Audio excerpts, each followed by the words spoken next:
Governor Gwen Garcia issues Executive Order number 16 on Thursday, June 9, making the wearing of face masks optional when outdoors in Cebu.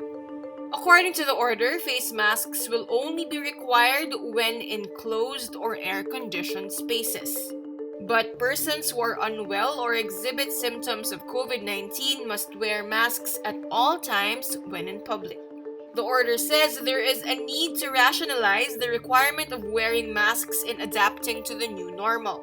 Meantime, the Department of Health issues a response to the order, saying the current interagency task force protocols only allow the removal of masks for specific instances. The DOH also reiterates the importance of wearing masks and urges the public to continue practicing COVID-19 health protocols, such as wearing masks and getting vaccinated and boosted.